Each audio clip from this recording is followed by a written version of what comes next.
हरियाणा विधानसभा में नवनिर्वाचित विधायकों के लिए 2 दिवसीय प्रबोधन कार्यक्रम 14 और 15 फरवरी 2025 को आयोजित किया गया। संसदीय लोकतंत्र शोध एवं प्रशिक्षण संस्थान प्राइड के सहयोग से आयोजित इस कार्यक्रम का उद्घाटन लोकसभा अध्यक्ष ओम बिरला ने किया। कार्यक्रम में हरियाणा के मुख्यमंत्री नायब सिंह सैनी, विधानसभा अध्यक्ष हरविंद्र कल्याण, हरियाणा विधानसभा के उपाध्यक्ष डॉक्टर कृष्णलाल मिड्ढा, वरिष्ठ विधायक और विशेषज्ञों ने भाग लिया। इस दौरान विधायकों को संसदीय कार्यप्रणाली, विधायी प्रक्रियाओं, प्रश्नकाल, समिति प्रणाली, कार्यपालिका की जवाबदेही और संसदीय विशेषाधिकारों से जुड़ी विस्तृत जानकारियां दी गई। राज्य के विधानसभा सदस्य की बहुत बड़ी जिम्मेदारी होती है, क्योंकि विधानसभा सदस्य की जनता से सीधा संवाद होता है, निकटता होती है और उसके कारण लोगों की अपेक्षाएं, आकांक्षाएं कुछ ज़्यादा रहती है और इसीलिए हमारी जिम्मेदारी भी ज़्यादा रहती है। जितना ज़्यादा भरोसा, जितना ज़्यादा विश्वास, उतनी ही जिम्मेदारी ज़्यादा। और इसीलिए एक तरफ हमारे विधानसभाओं के मतदाताओं की हमारी जिम्मेदारी है, उनकी चिंताएं, उनकी कठिनाइयां का समाधान हमें इसी विधान मंडलों से खोजना है। दूसरा, राज्य की जनता की जिम्मेदारी भी हमारी है। हमें एक विधानसभा के सदस्य के रूप में विधानसभा ने चुनकर भेजा है, लेकिन आप एक विधानसभा का नहीं, पूरे राज्य का नेतृत्व करते हैं। और इसीलिए हमारी विधानसभाओं की चिंताएं, आकांक्षाओं के साथ साथ हम राज्य के विकास के अंदर, विकास के साथ नीतियां, कार्यक्रम, योजनाएं, उसका सही ढंग से आकलन करना, मूल्यांकन करना और राज्य की विधानसभाओं के अंदर जहां एक हमारा कानून बनाने की जिम्मेदारी है, उस कानून बनाते समय विधायी प्रस्ताव के समय हमारा व्यापक मंथन, अध्ययन होना चाहिए। वहीं उस कानून बनाते समय इसी विधानसभा के अंदर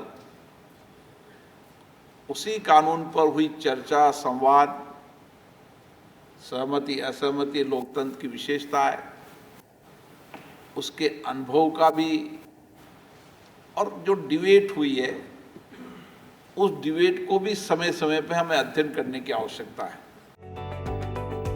प्रभावी विधायक बनने के विषय पर वरिष्ठ सांसद जगदम्बिका पाल, समिति प्रणाली, संसदीय लोकतंत्र का प्रतिबिंब विषय पर पूर्व संसद सदस्य डॉक्टर सत्यपाल सिंह तथा विधानमंडलों में प्रश्नों और अन्य साधनों के माध्यम से कार्यपालिका की जवाबदेही विषय पर वरिष्ठ सांसद डॉक्टर संजय जायसवाल, संसदीय कार्य में मंत्री की भूमिका पर केंद्रीय मंत्री मनोहर लाल और विधायी अनुभव साझा करने के लिए विभिन्न राज्यों पंजाब, उत्तर प्रदेश, गुजरात और हिमाचल के विधानसभा अध्यक्षों ने अपने विचार व्यक्त किए।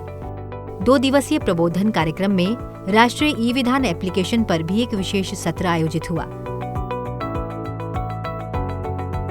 कार्यक्रम के समापन सत्र को राज्यसभा के उपसभापति हरिवंश ने संबोधित किया।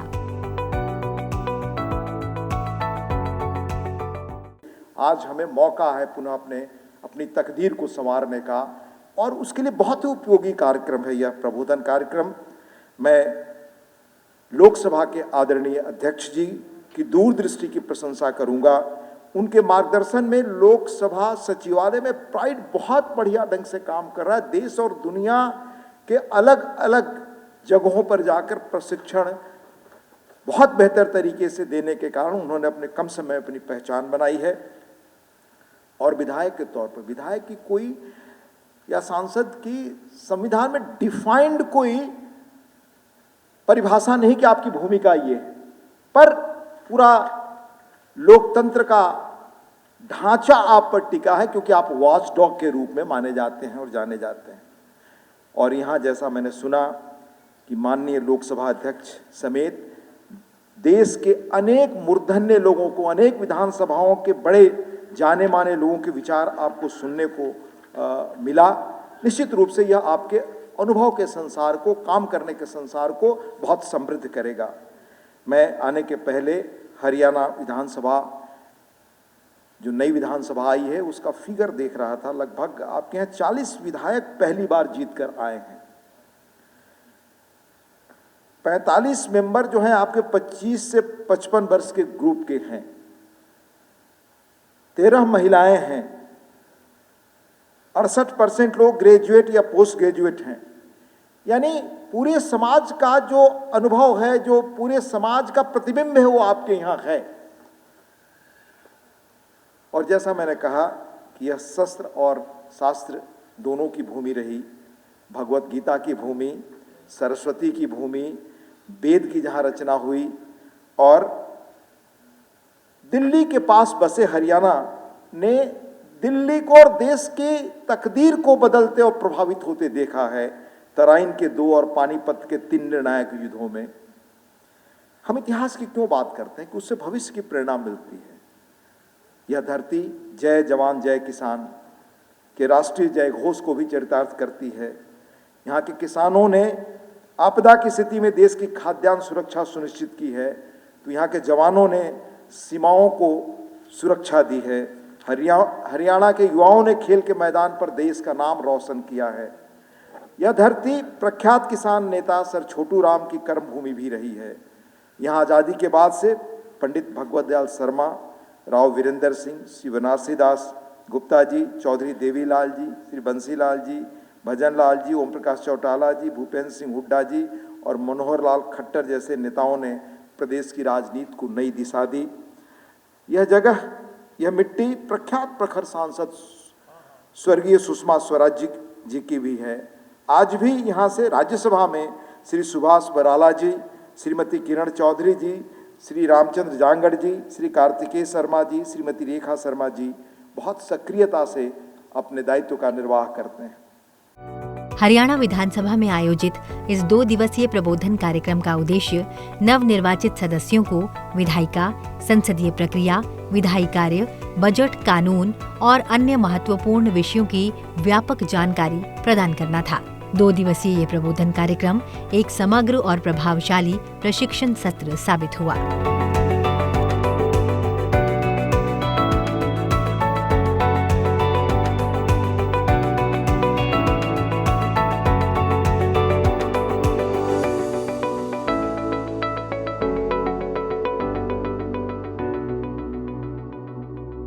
चंडीगढ़ विधान भवन की बिल्डिंग के बिल्कुल बाहर इस वक्त हम मौजूद हैं।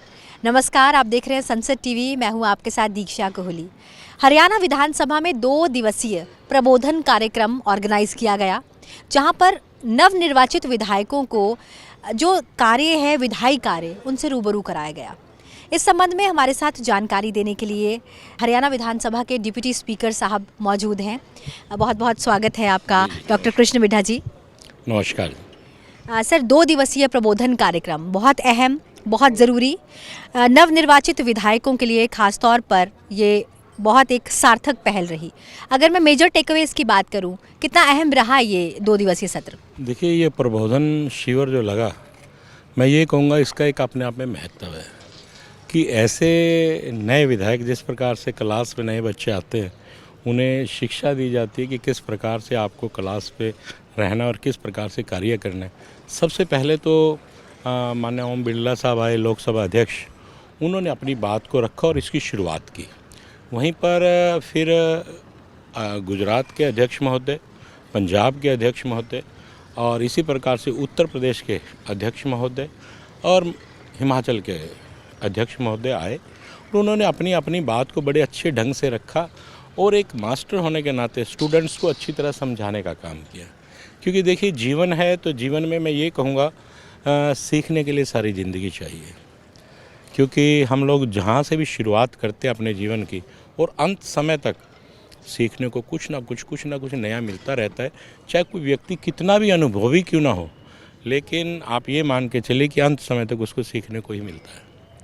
तो मेरा मानना ये है कि जहाँ नए विधायकों को इसका फ़ायदा हुआ है 40 विधायकों को, तो पुराने विधायकों को भी कुछ ना कुछ तजर्बा और बढ़ा है। क्योंकि इसमें ये मान के चलिए कि इंसान का तजर्बा है वो अंत समय तक ही चलता है। और क्योंकि बहुत ही मैं कहूँगा कि जिन्हें ये कह सकते हैं कि ऐसे ऐसे लोग आए जिनका तजर्बा बहुत ज़्यादा है। बिल्कुल, निश्चित रूप से अगर मैं आपकी बात करूं, जींद से आपको 3 बार विजयी हो का आशीर्वाद मिला है। एक बार बाई इलेक्शन में और 2 बार आप चुनावों में जीत कर आए। जींद की जनता ने आप पर विश्वास जताया, आपको यहाँ तक पहुँचाया। आप निश्चित रूप से जींद के आवाम की आवाज़ भी उठाते होंगे। लेकिन अगर मैं स्पेसिफिकली इस प्रबोधन कार्यक्रम की बात करूं, आपको अनुभव है, लेकिन जो नवनिर्वाचित सदस्य है वो अपनी बात जानता तो है कि रखनी क्या है, लेकिन उस बुलंदी के साथ नहीं रख पाते। ऐसे में ये सत्र उनके लिए कितना प्रभावी होगा? देखिए, ये सत्र उनके लिए बड़ा ही प्रभावी रहेगा कि एक टीचर आपको समझा रहा है कि आपको अपनी बात को रखना कैसे। अभी तो नए विधायक आए, उन्हें तो विधानसभा में पता ही नहीं चला कि बात को रखेंगे कैसे, प्रश्न कैसे लगाए जाएंगे। पहले 4 दिन का सत्र चला, जब शपथ ली गई उस दौरान 4 दिन का जो सत्र चला, उसमें ठीक है हल्का फुल्का समझ आ गया। लेकिन इस सत्र के बाद 2 दिन की इस क्लास के बाद मैं ये कहूँगा, इस ट्रेनिंग के बाद लगभग विधायकों को, किसी को 30 पैसे, किसी को 40, किसी को 70, कुछ ना कुछ समझ आएगा। और बजट सेशन एक ऐसा सेशन है जिसको समझने के लिए तो बड़ा दम चाहिए। क्योंकि इसमें बजट कैसे पेश होगा, आपकी कमेटीज़ क्या करेंगी, ये सब उस विषय पे चर्चा निरंतर रहेगी। क्योंकि बजट सेशन में जिस प्रकार से हम लोग 2-3 दिन लगातार सेशन चलेगा, उसके बाद कमेटीज़ बनेंगी, सभी विधायक उन कमेटीज़ में बजट के ऊपर चर्चा करेंगे, सभी ऑफिसर जो कमेटी को चलाएंगे वो आपसे सारी डिस्कस करेंगे।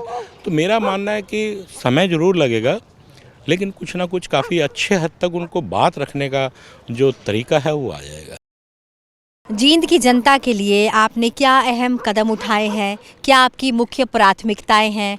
और क्या आप आगामी समय में देखते हैं कि आप सुधार के कार्य करेंगे? देखिए, मेरे पिताजी 2 बार विधायक रहे और वो विपक्ष के विधायक रहे, इनेलो से थे, विपक्ष के विधायक रहे। और 9.5 वर्ष के बाद उनका देहांत हो गया। तो उनके ब्रह्मलीन होने के बाद मुझे अवसर दिया पब्लिक ने, और मैं ये कहूँगा कि बाबूजी मनोहर लाल जी का मुझे पूर्ण रूप से आशीर्वाद मिला, जिसका लोगों ने भी जिताने का काम किया। और वहीं पर बड़े बड़े सूरमा भी उसी के अंदर थे। मैं ये कहूँगा उसके बाद 2 चुनाव मुझे और लड़ने को मिले। लोगों का विश्वास और प्यार निरंतर हम लोगों के साथ है, मैं इस बात को भी मानता हूँ। क्योंकि मेरा मानना है कि गरीब से गरीब व्यक्ति की पहुँच में हम लोग हैं। वो उसका कारण मेरे पिताजी हैं, क्योंकि वो डॉक्टर होने के नाते प्रत्येक गरीब व्यक्ति उन्हें बड़ी आसानी से कोई भी अपनी बात कह लेता था। उसका सबसे बड़ा कारण मेरे पिताजी। मैं आज भी मानता हूँ कि मैं अपने पिता की बदौलत, जो उन्होंने मेहनत की, जो उन्होंने साइकिल पे 20-20, 25-25 किलोमीटर पेशेंट देखने गए, तो उसका बहुत असर रहा। और उनकी बड़ी कार्यशैली अच्छी रही। उसी कार्यशैली के प्रभाव में हमारे प्रांत के माननीय मुख्यमंत्री, उसमें माननीय मनोहर लाल जी ने मेरे पिताजी के विपक्ष में होते हुए मेडिकल कॉलेज देने का काम किया, जो आज लगभग बनकर तैयार हो गया। और मेरा सपना था कि भाखड़ा का पानी लोगों को पीने के लिए मिले, उसकी शुरुआत हो चुकी है, टेंडर प्रक्रिया प्रारंभ होगी, शिलान्यास हो गया, तो वो भी हो जाएगा। तो सड़कें गलियाँ तो देखिए बनती रहती हैं, बनती रहेंगी, टूटती रहेंगी। अच्छा कि हमें अवसर मिला है, उस परमात्मा ने अवसर दिया है, मुख्यमंत्री जी ने अवसर दिया है, और लोगों ने अवसर दिया है, सभी ने मिलकर अवसर दिया। कुछ ऐसा कर जाए जो लोग याद रखें। 1966 में हरियाणा बना और जींद पहले 7 जिलों में था, लेकिन जींद की तरफ किसी ने देखा नहीं। राजनीतिक फ़ायदे तो जींद से उठे, प्रत्येक बड़े नेता ने जींद से रैलियाँ की और कामयाबी का बिगुल बजाया, लेकिन जींद को मिला कुछ नहीं। लेकिन आज अगर आप इन 10 वर्षों में जो कार्य हुआ है, अगर आप जींद आएंगे तो आपको स्वयं जींद की जनता बताएगी, और आपको दिखेगा भी कि कुछ अलग से चल रहा है। हम लोग डिजिटल इंडिया की ओर कदम बढ़ा रहे हैं। इस हरियाणा विधानसभा की अगर बात करें तो डिजिटल इंडिया की ओर कदम बढ़ाती है, पेपरलेस है। लेकिन ओरिएंटेशन कार्यक्रम के दौरान एक कदम अब बढ़ाया गया टैब्स की ओर भी, मतलब और इनोवेशन और टेक्नोलॉजी। कैसे देखते हैं आप इस कदम को? देखिए, मैं इसकी जितनी तारीफ़ करूं उतनी कम है। हमारे उस समय के मुख्यमंत्री माननीय मनोहर लाल जी ने इसकी शुरुआत की और सभी ने सहयोग भी किया। उनकी सोच थी इस बात को। और जहाँ तक मुझे सुनने में आता है, जिस समय कंप्यूटर आया हिंदुस्तान के अंदर तो मनोहर लाल जी ने उसी समय कंप्यूटर लिया और वो, मैं कहता हूँ, आजकल के बच्चों से भी ज़्यादा फास्ट कंप्यूटर को चलाते हैं। वहीं पर पेपरलेस करने का काम किया और वहीं पर जो टैब और ये दिए गए हैं वो भी माननीय मनोहर लाल जी के समय में शुरुआत हो गई थी। लेकिन अब अध्यक्ष महोदय ने फिर इसकी शुरुआत की है। एक न्यू टेक्नोलॉजी के जो लैपटॉप दिए गए हैं, टैब दिए गए हैं, उससे फ़ायदा मिलेगा। और आहिस्ता आहिस्ता मैं ये कहूँगा, कुछ एक विधायक ऐसे हैं जो उम्र दराज हैं तो उन्हें इस टेक्नोलॉजी में थोड़ी सी दिक्कत आती है। लेकिन जैसे कहा कि सीखने के लिए कोई समय नहीं है, तो आप ये मान के चलिए कि इस समय का फ़ायदा सबको मिलेगा। और इस कार्यक्रम में प्राइड की भी बड़ी भूमिका रही, मैं उनका भी बड़ा आभार व्यक्त करता हूँ। आपने भी बड़े अच्छे ढंग से भूमिका निभाई, क्योंकि कोई भी कार्य अकेले नहीं होता, कुछ कराने वाले होते हैं, कुछ करने वाले होते हैं। जहाँ विधायकों की अहम भूमिका रही और अध्यक्ष महोदयों की अहम भूमिका रही, वहाँ आप लोगों की भूमिका भी बड़ी अच्छी रही।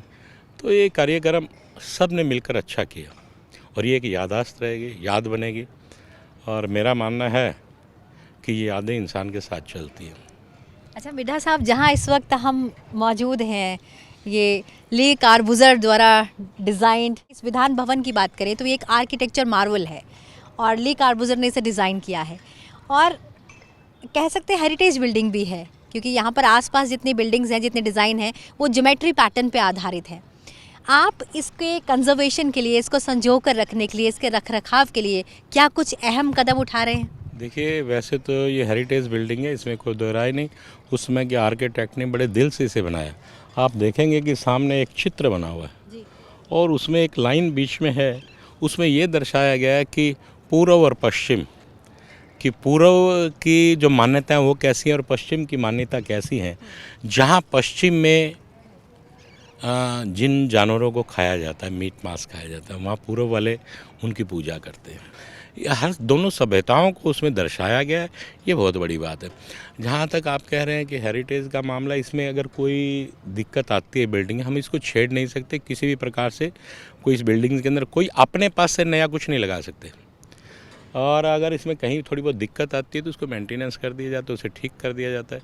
क्योंकि ये वो सौगातें हैं जो लंबे समय से 100 साल तक जो बिल्डिंग बन जाती है तो उसको फिर हेरिटेज में कर देते हैं। तो मेरा मानना है कि ये हमारी वो सौगातें हैं जिसे आज भी आप देखें तो आज की बिल्डिंग भी ऐसी नहीं मिलेंगी। उसमें उन लोगों ने बनाया, ये बड़े गौरव की बात है। और वहीं पर जो राजा महाराजाओं की बिल्डिंग्स होती थी, आप देखिए वो कैसे बनती थी, और अलग ही है। हमारे जींद में भी एक मंदिर है, रानी तालाब मंदिर, वो भी काफ़ी पुराना राजा महाराजाओं के समय का है। और वैसे भी हरियाणा, तो आप ये मानिए कि हरियाणा का अर्थ ये है हरि का आना। और भगवान नारायण स्वयं कृष्ण के रूप में यहाँ आए। और ये कहिए कि कुरुक्षेत्र की भूमि में, मैं कई बार इस बात का जिक्र करता हूँ, बहुत कुछ तो लिखा गया है शास्त्रों में, लेकिन भगवान कृष्ण के मुखारविंद से गीता का उपदेश स्वयं दिया गया है और वो आज भी पूरे ब्रह्मांड में गूंजता है। मेरा मानना है कि आज आप अगर जो बात कर रहे हैं ब्रह्मांड में, या कुछ हम सोच रहे हैं, उसकी आवाज़ हमने ब्रह्मांड में निकाल दी कि ऐसा होगा, तो ब्रह्मांड में आई हुई चीज़ चाहे वो 100 साल के बाद होगी 100%। उसे कोई रोक नहीं सकता, ब्रह्मांड का एक नियम है। तो ये कहूँगा कि ऐसी बिल्डिंग्स हैं, ये सब है। और हरियाणा तो अपने आप में देखिए बड़ा एक अच्छा वो है। वैसे भी कुरुक्षेत्र युद्ध भूमि रही है कि वहाँ से महाभारत का युद्ध प्रारंभ हुआ। यूँ कहें कर्म भूमि रही है। हाँ, कर्म भूमि भी कह सकते हैं। और मैं बड़ा खुश नसीब हूँ कि मेरे जींद में महाभारत का युद्ध समाप्त हुआ। पांडवों ने जहाँ पर आकर पिंड दान किए और दुर्योधन का जो अंतिम समय था वो जींद में ही बीता। जो तालाब के अंदर हो गए वो जींद के अंदर ही था। तो मैं उस क्षेत्र से आता हूँ जहाँ शांति, जहाँ युद्ध की समाप्ति हुई। और निश्चित रूप से भारत एक वैश्विक मंच पर भी हमेशा शांति का ही संदेश देता आया है और आपके प्रदेश से भी एक शांति का संदेश निकलता है। और सच में ये एक बड़ा मैसेज है कि भारत जो है हमेशा शांति की बात करता है। देखिए, उसका उदाहरण आपके सामने हमारे देश के प्रधानमंत्री नरेंद्र मोदी जी हैं। आज किस प्रकार से पूरे विश्व में उनके नाम का डंका बजता है, और अगर कहीं युद्ध चल भी रहा है तो उनकी मध्यस्थता आपको बीच में मिलेगी, क्योंकि शांति का नाम ही भारत है। ये एक विशेष तौर पर हमारे देश के प्रधानमंत्री की मैं जितने ही तारीफ़ करूं उतनी कम है, क्योंकि बहुत लंबे समय के बाद कोई ऐसा इंसान आता है जिस पर उस माँ भगवती की, उस परमपिता परमात्मा की कृपा रहती है। वरना यूं ही नहीं कोई बन जाता लगातार, या यूं ही नहीं लोगों के दिल में बस जाता। लोगों के दिलों में वो बसता है जिसके ऊपर उस परमात्मा की कृपा रहे। तो मेरा मानना है कि हमारे देश के प्रधानमंत्री जी के पीछे कुछ दैवीय शक्ति हैं। वो जिसके सामने जाते हैं, किसी भी देश के राष्ट्रपति के अगर वो सामने जाते हैं तो वो दैवीय शक्तियाँ काम करती हैं और वो झुक के उन्हें सलाम करता है। ये हमारे लिए बड़ी गौरव की बात है। हिंदुस्तान में कोई किसी भी पार्टी का हो सकता है, लेकिन कहीं ना कहीं दिल से वो मोदी जी को अपना गौरव मानता है कि ये हिंदुस्तान का गौरव है। बहुत बहुत धन्यवाद डॉक्टर मिड्ढा हमसे बातचीत करने के लिए। बहुत बहुत शुभकामनाएं आपको। बहुत ही सार्थक सत्र रहा और हम ये उम्मीद करते हैं कि आने वाले समय में हरियाणा विधानसभा नए कीर्तिमान स्थापित करेगी। बहुत बहुत धन्यवाद। जी शुक्रिया। जय माता की। तो ये थे हमारे साथ हरियाणा विधानसभा के deputy speaker doctor Krishan Lal Middha ji, जिन्होंने ये बताया कि ये जो बिल्डिंग है दरअसल ये प्राचीनता का एक प्रतिबिंब है, लेकिन हरियाणा विधानसभा में जिस तरीके से पेपरलेस फॉर्मेट में कार्य होता है और एक कदम जो डिजिटल इंडिया की ओर बढ़े हैं, और जिस तरीके से सभी सदस्यों को टैब दिया गया है, समय समय पर उनका ओरिएंटेशन प्रोग्राम किया जा रहा है, इस तरीके से ये लगता है कि प्राचीनता और नवीनता के मिश्रण के साथ लगातार नई इबारत लिख रही है हरियाणा विधानसभा। चंडीगढ़ में कैमरा पर्सन महावीर सिंह और अंबिका के साथ दीक्षा कोहली, संसद टीवी।